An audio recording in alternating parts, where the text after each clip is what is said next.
With Cameron Gaunce and Frankie Corrado here in studio, Bryan Hayes and Craig Button are going to join us momentarily.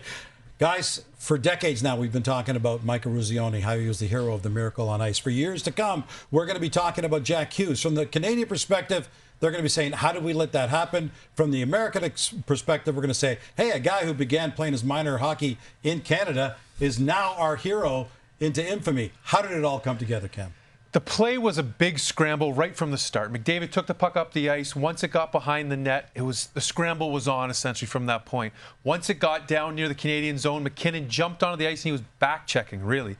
But when the play was happening, he had a decision to make. He had to decide if he was going to go at Werenski and how hard. He got caught a little in between. It's a very hard play to make, especially when you're a forward. And when he went to that stick battle, Werenski got underneath that stick. When he got that puck, because of the opportunity that just arose, Hughes was open backside, Jack in that sense, and he was able to hit him for a pass. And when Binnington came across the ice, he tried to make himself as big as possible to cover up as much net, and Hughes was able to slide a 5-hole. Just unfortunate series of events that just led to that goal. And keep in mind, when we get into 5-on-5 overtime, typically in the NHL playoffs, it's teams playing to not lose. Yeah. This was not the case in this 3-on-3. They were very aggressive. We saw Connor McDavid try and attack 1-on-3 at least a couple times. And really, there's a decision that gets made by Cale Makar around the offensive blue line where he says, it's all or nothing on this puck. It's a 50-50. Well, he didn't get all of it. He got nothing. And that is the play that puts Nathan MacKinnon back on his heels. A little bit of hesitant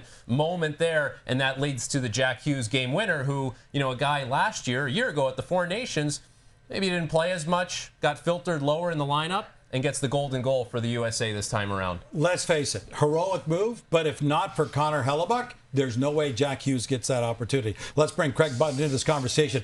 Craig, Connor McDavid, breakaway, stopped by Hellebuyck. Macklin Celebrini, breakaway, stopped by Connor Hellebuyck.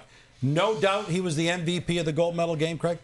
I don't think there's any question. I think the only reason the USA had the gold medals hanging around their neck is because of Connor Hellebuyck's brilliance. And it was brilliant.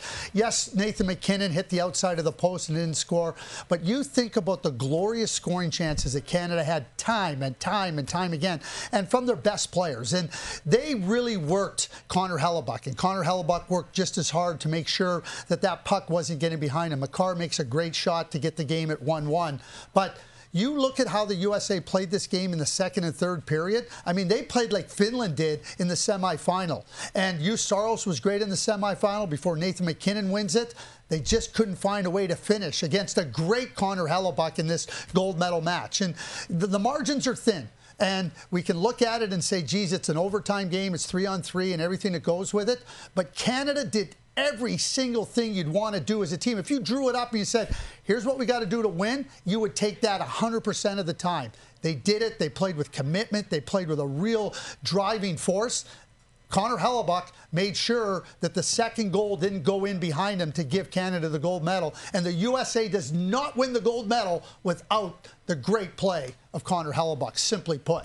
All right, so we give Connor Hellebuyck, he got the MVP of the gold medal game, he got his flowers, but let's face it, tremendous amount of missed opportunities for Team Canada when they had an opportunity to win this game, when they had an opportunity to go ahead in this game. Specifically, Connor McDavid and Macklin Celebrini, their breakaway opportunities. Let's go back to Bryan Hayes. Hazer, Connor McDavid has gone through some difficult moments in his career, but this one has to be absolutely crushing for him. Absolutely, Geno. I mean, this is getting cruel now. I think it was cruel losing back-to-back Cup Finals against Florida, and now you add in losing a gold medal against the Americans. And, of course, Matthew Tkachuk is on the other side, and I'm sure McDavid's going to hear about that for a long time. And obviously he has his winner in the Four Nations, and that was a very prominent moment. It was a signature moment for him. But winning a Stanley Cup, winning a gold medal is obviously much more significant than winning at the Four Nations. And he's done everything he possibly can, including winning at Conn Smythe when the Panthers left with the Stanley Cup. He won tournament MVP, and the Americans are leaving with the gold medals. He's right there. He just can't get it done. And this is a guy in Connor McDavid who just wrote an article in the Players Tribune where he acknowledges his obsession with his legacy. He understands he's in that category of all-time great players. But the greatest players who may still be ahead of him on that list, the Gretzkys, the Lemieux, the Orrs, the Crosbys, they have their wins. They've got their big moments. They've got their Stanley Cups. And when you look at this team, yes, Sidney Crosby was the captain and the face of Canadian hockey. But again, he goes back to Pittsburgh. He's got 2 gold medals and 3 cup rings waiting for him. McKinnon and Makar, I think the second and third best players in the world, they obviously were waiting to get an opportunity at this. They haven't been able to play best on best at the Olympics.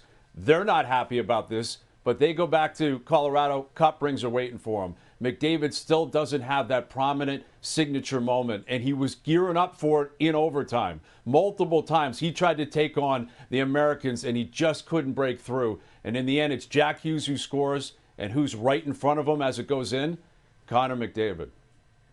Connor McDavid wins tournament MVP. He was the tournament's leading scorer. He even wore the C in the gold medal game because Sidney Crosby couldn't be there, which begs the question, what if Sidney Crosby was there in uniform wearing the C in the gold medal game? We can ask that question, but the answer would be, I don't know how much better Canada can play. Like, think about the amount of pressure that they had on Team USA for 40 minutes in this game. It had shades of the Czechia game and the Finland game where they had to retreat and Canada started playing in the offensive zone. So you can add a Sidney Crosby in this game, and maybe it makes a difference because he scores a goal at the right time. But as far as what they did on the ice, if someone told you before the game that, Canada was going to get 42 shots on net and they were going to be in the offensive zone as much as they were without Sidney Crosby, you're saying they're winning that game. Just wasn't the case. And this game in particular and the actions by Crosby leading up, it just showed the selflessness that he has. Like, his decision to not play because he was going to hinder the team's performance and allowing someone else to play shows it. That's the reason why players on that team are so proud to be his teammate. That's why they talked about trying not to let him down. And him being on that bench, yes, we can talk about how well they played, but he always seems to come up with the moment. His teams always seem to have it. Last year in the Four Nations, as I was watching that, I wasn't nervous because, well, Sid's on the team. It's going to work out. Sid doesn't lose. Sid doesn't lose, especially in these moments, right? His life seems to be mapped out in such a way that's almost fairy tale-esque. And when he's on your team, you get that sense. And without him there, they played wonderfully. But, again, there's always that question. One-word answer. You guys get the final word here. 4 years from now, Winter Olympic Games. Is Sidney Crosby on Team Canada again? Yes. Yes. There you go. Let the conversation begin as we're looking forward to the next one.